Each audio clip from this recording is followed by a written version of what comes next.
Hello and welcome back to the Rainbow House Sessions. Today we are chatting with Briana Smallwood. Briana, thank you so much for joining me today. Yes, thank you. Thank you for having me. For those who don't know you in this community, you've become known for many things, from your work developing leaders to co-owning and operating Vivian Soul Food to dynamic keynote speeches.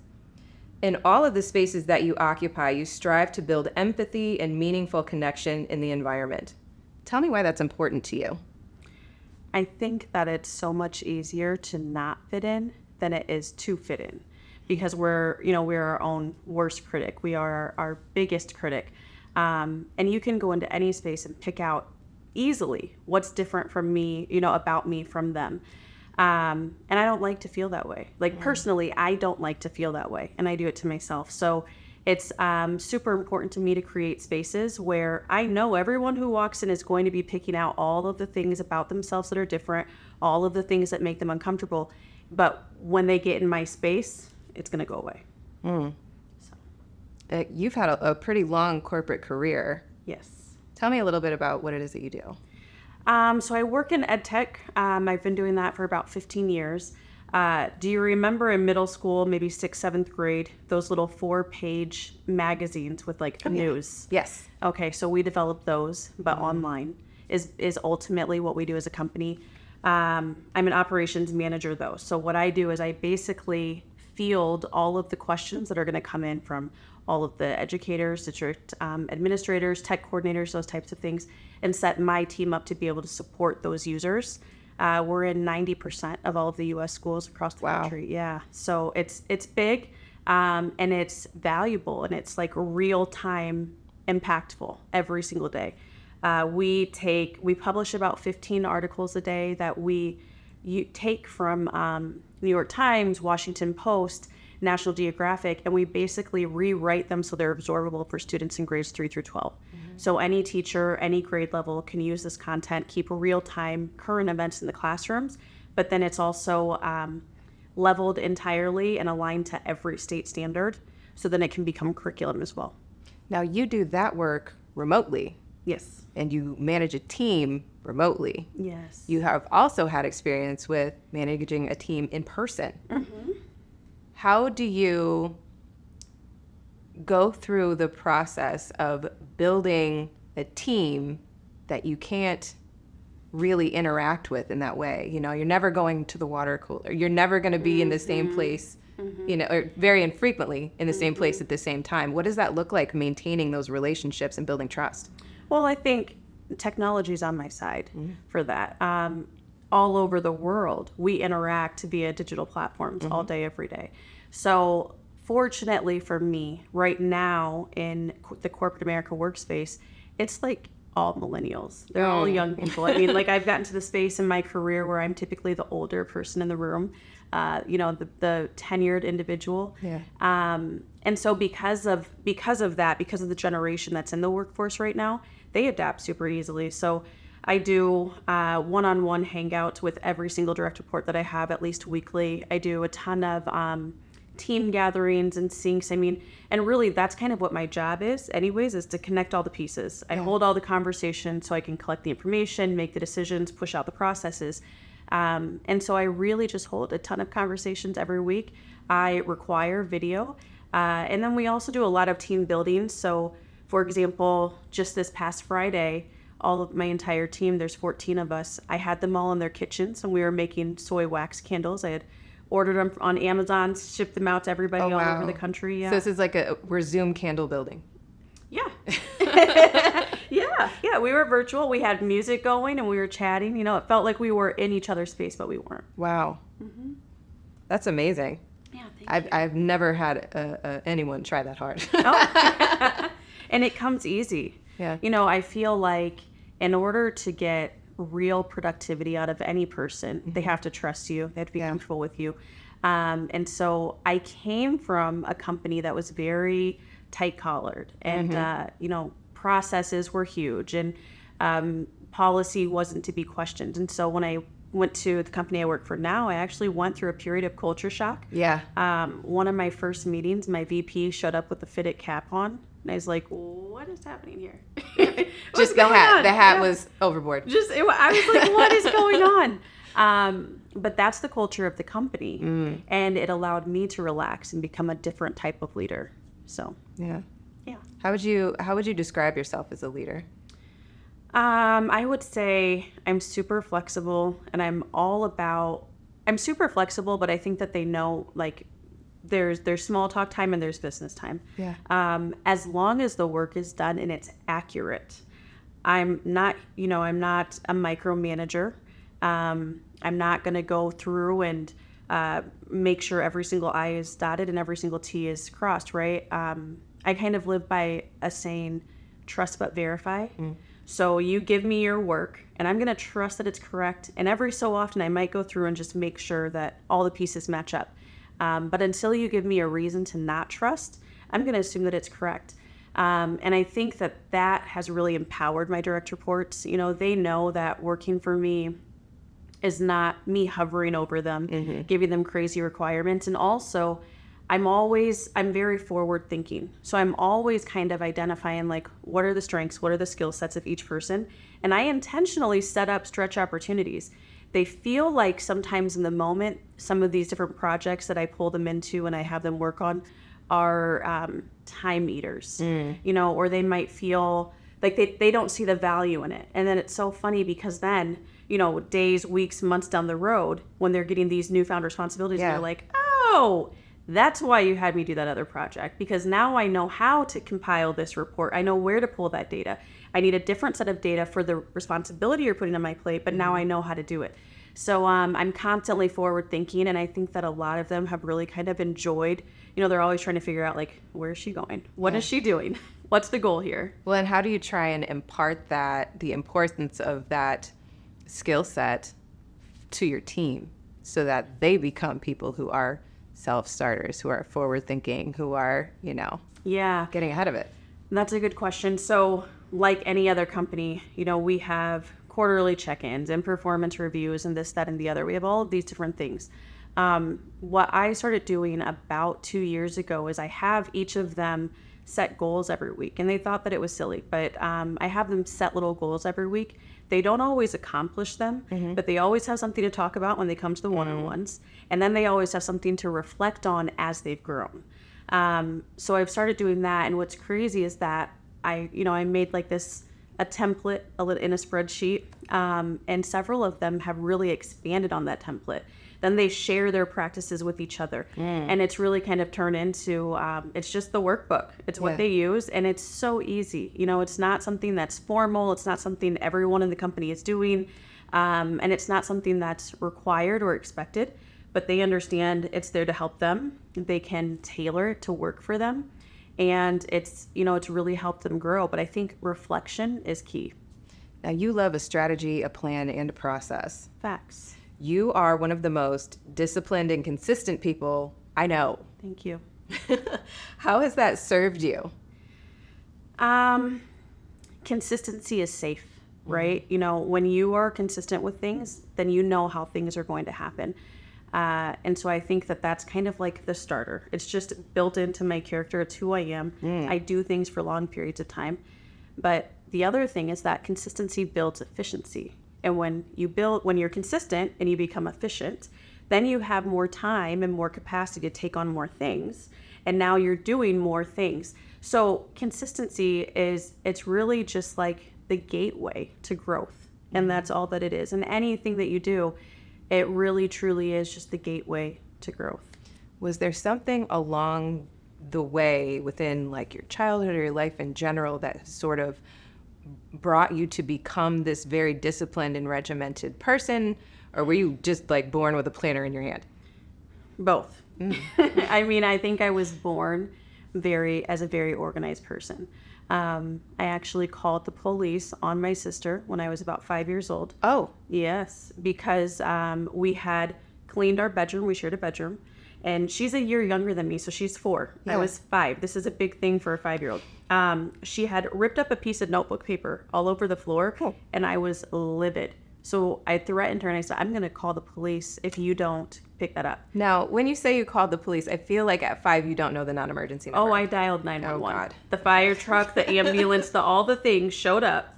Yes. And my mom, okay, we don't even need to talk what happened And to you me. said she made a mess. It's a crisis. I didn't know they were actually going to come, you know. Like, I was doing it as a threat tactic. But they really came. And the mess got cleaned up too. Keeping it real But went so, wrong. you know, so I was born to be organized and structured. Yeah. It's just part of my DNA. But also, I'm the oldest of four, and my mother had 4 children by the time she was 25 years old. Wow. So naturally, I was leaned on quite a bit. Yeah. And then she is a very Even early. Like, yes, early. I mean, yeah, I was watching my brother when he was 2, and he's 6 years younger than me, 7 years. So I was 8 or 9 years old. So yeah, definitely. But my mother is also very powerful, and she's really incredible herself. And she started working from home before like people knew that work from home was a thing. Yeah. So since I was probably in like maybe 6th grade on, my mother's always had an office at home and work from home. And so, you know, at that time there wasn't Hangout, but there was the conference calls. Sure. And we could hear, and she'd say, "Hi, this is Billy." Yeah. You know, Billy joined. And we would all know it's quiet time. And I was like her guard dog. You guys are going to shut your mouth and sit down. Mom is on a call. Do you want us to have money or do you not? You know, do you want us to have a home? And so it's so funny because once I entered the career force, I already had like these natural built-in habits of how to get on a conference call, how to take notes, how to organize your time, those types of things that I wasn't necessarily taught, but that I had watched my mom do for so long. Well, and the part that's really hard, that work from home element and sort of being self-accountable and making sure that you're meeting metrics and all of those kinds of things, you had watched that be modeled already. Yes. Yes. So you'd seen what that could look like and sort of should look like. Yes, exactly. Yeah. Have you improved on the model? Oh, absolutely. I mean, I think one of the things that's different in our worlds today, everyone works remote. Yeah. And a lot of people have taken for granted like what a dedicated workspace can do for productivity. And so that's something, you know, I preach to all of my direct reports and to anybody who will listen, like set up a space specific to work. So that way, when you're done, you can leave that space there. And when it's time to get started, your work mind kind of turns on, you know. Before I was in the home that I'm in now, because I've been remote for a very long time, but I had this little corner in the basement of my old house, and it never really felt like my workspace. It wasn't an office, so I didn't feel like it. So I was constantly rearranging things, trying to do things to make it feel like a workspace. And it is incredible how much more productive you are when you have a space where when you walk into that space, your work brain turns on. So I would just recommend, don't work on the couch, don't work from the bed. Don't do that. It's just not. From everywhere. Yeah. I absolutely do. And I think part of it is just having so many projects, right? Because I could be writing a column, or I could be, you know, working on my 9 to 5, or I could be writing a book, or I could be, you know, any number of things. I could be writing a grant, and I just do it everywhere. Somebody will send me something to do at, you know, 11:59 p.m. And wherever you are. And I'm like, you'll have it by 2 a.m. And it's not reasonable at all. How do you set parameters and boundaries that help you to sort of delineate between I'm at work and it's family time? I mean, that's hard. It is. It depends on the time of year, really, you know, because I have in my business model or my business type, we have peak periods. And so there really is no work-home balance. It's work, and be home when you're able to. Outside of the peak period, I think I let my kids are free to be wherever they want to be in the house, do what they got to do, and when they need me to get my attention. I think that once I walk out of my office, it's kind of like, okay, lights off. And I do often reopen my laptop in the evening times after, you know, everybody's in bed and everything. I don't know. I don't have like a good practice for that. You don't have to know the answer to everything. It's okay. Now, it's said that the only constant is change. You've been through quite a bit of change over the past few years, and during a period of personal difficulty, you created Siren Wednesdays. Will you please share with me what that is and how it's impacted women in the corridor? Oh my goodness. Yeah, it's really, it's pretty amazing. It keeps me going. So Siren Wednesdays, I started because I had found myself so dedicated to all the work things, all the business things. I was always busy. I was at a function. If I wasn't at a function, I was at, whatever commitment. And I knew so many people. Like, I got to the point where I know so many people, but I didn't have anyone that I could call and just say, oh my God, come have some wine. Yeah. My best friend was living in Denver. My sister was in Phoenix. So it was just me. And so I am a manifester also. I make vision boards every year. I was doing it well before it was the popular thing to do. Before it was cool. Yes. And so in 2021, leading up to 2022, I put on my vision board one monthly girls' night. I didn't know who the girls were going to be. Yeah. I didn't know, but I was like, it is what it is. And I kind of put it there, and I didn't even really expect it to come to fruition, but I just thought, even if you only hit it half the time, that's better than, before. So anyhow, Sirens happened. It bloomed out of a conversation I was having with some other women, a woman who I didn't know actually at that time. And the first 3 or 4 months, it was like leading up to Sirens night. I was like, oh my God, I can't wait. And you hear the sirens go off, and it was very, very exciting. And so I literally was trying to develop relationships that were more than, can you help me with this presentation? Can you talk me through this business model? Can you help me set these goals? I needed more than that. I just didn't know how to get it. So I started Sirens, and it's literally an informal, come as you are. There's no agenda. And when you walk into a space where there's no agenda, there's no presentation to look at, there's no handout in front of you, on the table in front of you, what else can you talk about but real life? Yeah. And so I've created a ton of really great relationships from that. Funny is that about 9 months in, because I was on a very personal journey all this time. So about 9 months in, I think I had kind of felt like I'd gotten what I needed out of it. I wasn't super excited for Sirens anymore.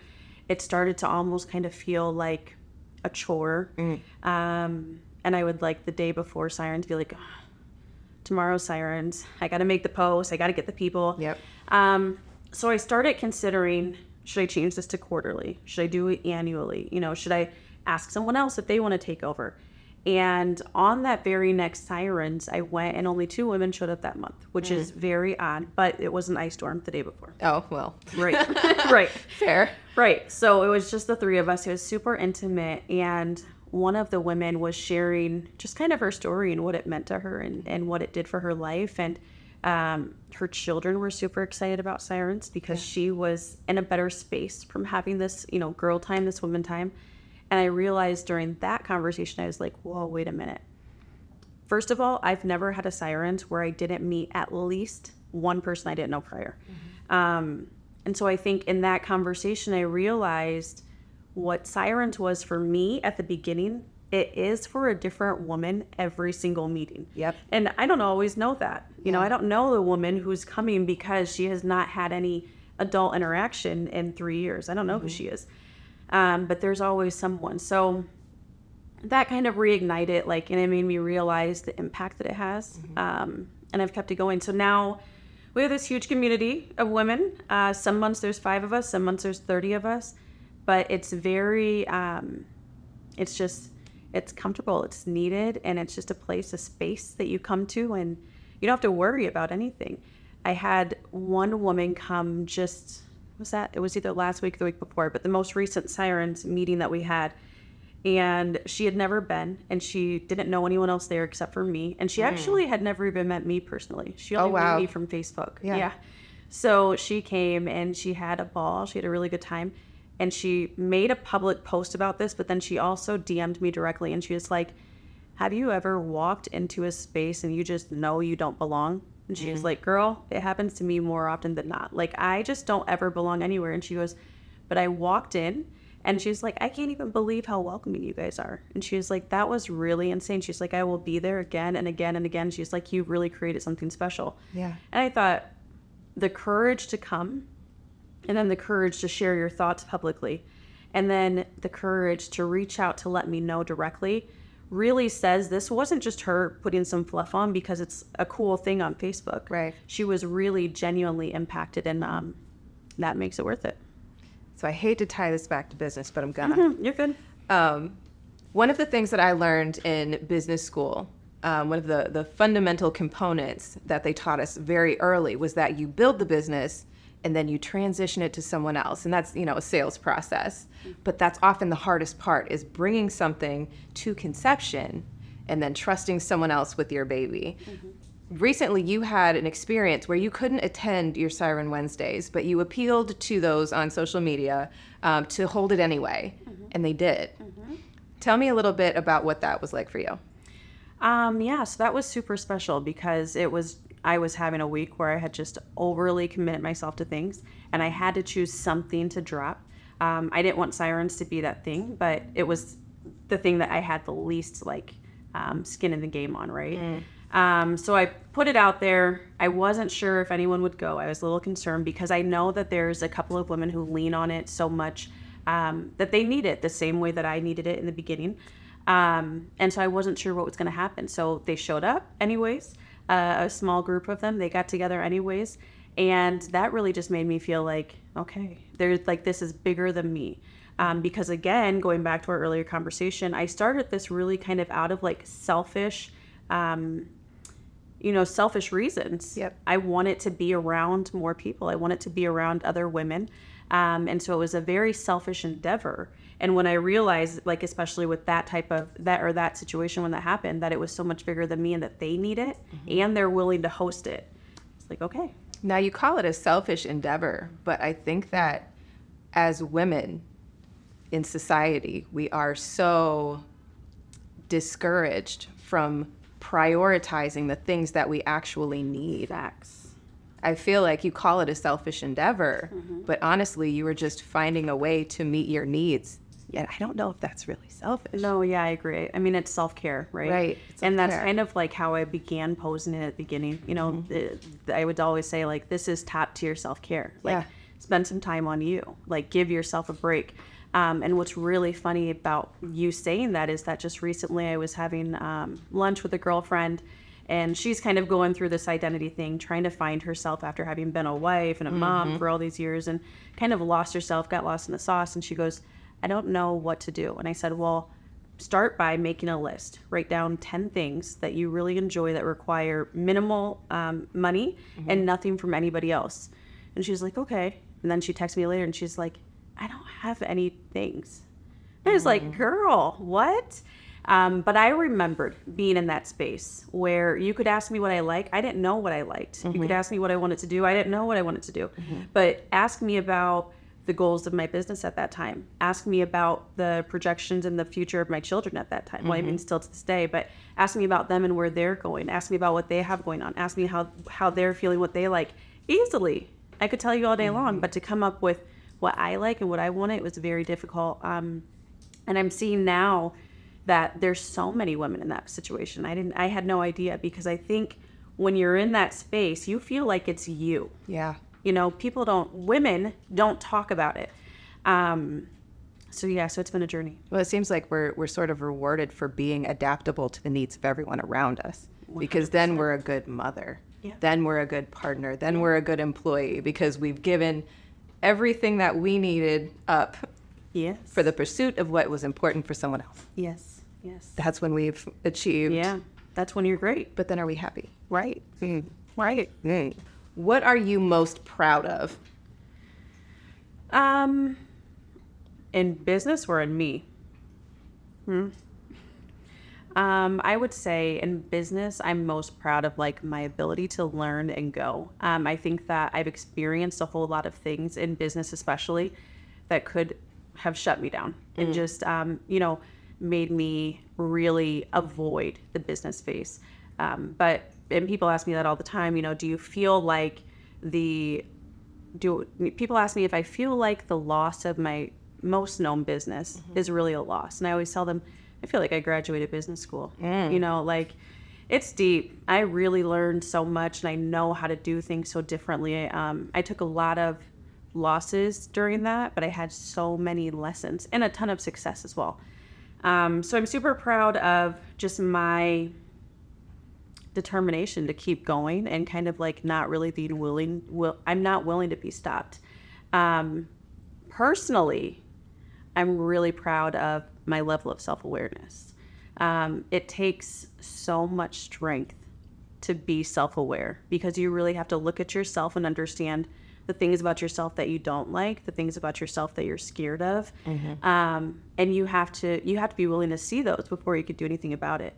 And I think that in this space in life, I'm just so aware of myself. It's not about anyone else. And I'm really proud of that because I wasn't always that way. Now, I think I spotted some kind of new endeavor taking place when I was scrolling social media today. There's always a new endeavor. There's always a new endeavor. Okay. There's always a goal. Okay. I was looking at something and it was a little brochure, have your face on it. I was like, what's this? Oh, I know what you're What's what you're this speaking. now? I do like it's real. That's really a hustle. Okay. It's not a business. Maybe someday we'll turn into more than that. But I think that How do you delineate between a hustle and a business? volume. Okay. Volume. You know, when I got some free time, I'll dig into this hustle a little bit. Got it. But when it's my full-time everything, right? But so what that is, Briana and Associates. So when I started Vivian Soul Food, I think that a lot of the community was kind of doubtful about where it was going to go. And within a year, forget it, within 6 months, we had lines wrapping around the building, right? Within 2 years, we had quadrupled our space. We went 4X within 2 years. We were on national television interviews and had an international chef kick it with us in the house for a week. And so when people started seeing that, they're like, wait a minute. So long story short, they all wanted to know. They wanted to know the recipe, right? Not to the food, but to the business. To the success. How did you get here? What did you do? So I mentored and coached and consulted a lot of small businesses, and I'm not going to put any of them on blast, but there are many, many small businesses in Cedar Rapids right now that are still alive and well and thriving that I had a hand in writing their policies and procedures or their employee training or different contractual type documents that they needed in place. So that's the side hustle, but it's not, it just takes so much brain power. How do you, So it's not. How do you know what to say no to? I'm an energy person, you know, and that sounds silly, and that's not advice. That's not something you can teach anyone. Right. But really, when someone approaches me with an ask, an opportunity, a need, any of those things, my intuition and my energy will normally tell me if this is good for me or if it's not.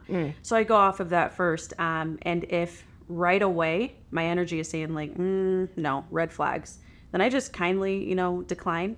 If I'm like wavering on it, then I might sit on it and dig in a little bit to see if there is some opportunity in helping each other out, collaborating, whatever the case might be. But I think my energy first, and then the amount of time and also like the impact and the reach would be another important piece of that. Because I'm all about growing, my goal is to grow everything around me, including myself. That's kind of like my own personal mantra. I'm not really interested in spending time in spaces or activity that there's not going to be something that comes out of it. And not necessarily that I need something, but yeah. How has your self-image evolved over time? I feel like there's really been a memetamorphosis for you. Now Let me say this. I have one now. Oh, Right? I didn't have one before. okay. I didn't, I mean, I was a wife. I was a business owner. I was a mother. I was that, I don't think that most people knew anything about me directly. And that was okay, because I think that period of life served me well, and it happened on purpose and for a reason. But when I started to kind of find myself, one of the things you might have noticed just from social media is that I used to throw all the business tips, and I was very structured, and it was very calculated what I put out. You had a social media calendar for your personal social media. There we go. Yeah. And now it's like I go on and I just tell my story, what's on my mind in that moment. And funny is that I feel like I've had so much more of an impact, just me authentically, right? So. Absolutely. How would you describe the legacy that you hope to create? I just want kindness, and I just want for my daughters to never question their value. That's really like my big thing. I don't want my great grandchildren to question their value, and I think that struggling with self-worth is a generational curse. And it's really kind of like my duty, my obligation, and something I'm really committed to is just changing that. And so when I think about my legacy and what I leave behind, of course, I want my children to be well set, but I think that if their character is well set, then they'll be set up. And so that's what my focus is. My focus isn't on their savings account, but it's on building their character, because I think that is their bank account, right? Yeah. So. What should people know about self-forgiveness? That trauma doesn't go away. It never, no matter how much healing you go through, no matter how much self-awareness you have, no matter who you find yourself to be, it never truly goes away. So dealing with yourself and forgiving your own self is a daily decision. I think that it changes with times. It hits harder or lighter in different, spaces of life. But it never disappears. You can go talk to the best therapist in the world for 10 hours a week. What happened still happened. It's still there. I think that it's really just about how you handle it, how you understand it to have happened, and how you've accepted it. But also knowing that you might smell something, see something, hear something. It will never disappear, and you will run into reminders in the future. And that's okay. So I think, though, that forgive yourself, accept yourself, and then continue to just be committed to growing. What is the most luxurious thing you have done for yourself in your adult life? Two of them. The first one is having grown-up pajamas. Like that is just so luxurious. When you end a day, you take a shower and you like tie your hair up and put on your PJs, and you're clean and you're comfortable. To me, that is like ultimate luxury with some good slippers. Yeah. And I used to sleep in like just t-shirts, kids, breast milk all over them and all the things. Yep. So that's one of them. The second thing, though, is living alone. And I tell everyone, I recommend that to many, many people, is that I don't think that there's anything more luxurious than living and caring for yourself, and just being fully responsible for your own self, having your space exactly the way you like it with no influence from anyone else. I don't think that you should live by yourself forever, because who doesn't want to share? That's the goal, right? But it definitely, living independently is a luxury that we take for granted. I would have to agree with that. Yes. Do I own a solid pair of pajamas that I like? You don't? You don't have any pajamas that you just like? What? You see? Mm-mm.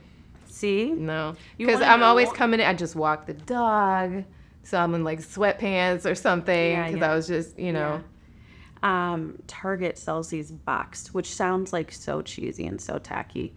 But I forget the name of the brand. But they're boxed and they have them out for like Mother's Day, Valentine's, any holiday, right? Because people buy them as like gift themed sets. pajamas. Yes. And that was the first time that I ever got these, because they were on sale, and I was like, well, let me just try them out. Yeah. Man, it is like real life addicting. You sit in the bed like, I'm somebody. Yeah. Yeah. So, and then funny. too, like working from home, because they're button downs, they can sometimes double as like a work Oh, shirt. wow. Nobody knows. Nobody knows. Nobody So knows. sneaky. Yeah. Jammies all day. Yeah. I like it. Thank you so much Yeah, for making thank you. time to come out and talk to me. For sure.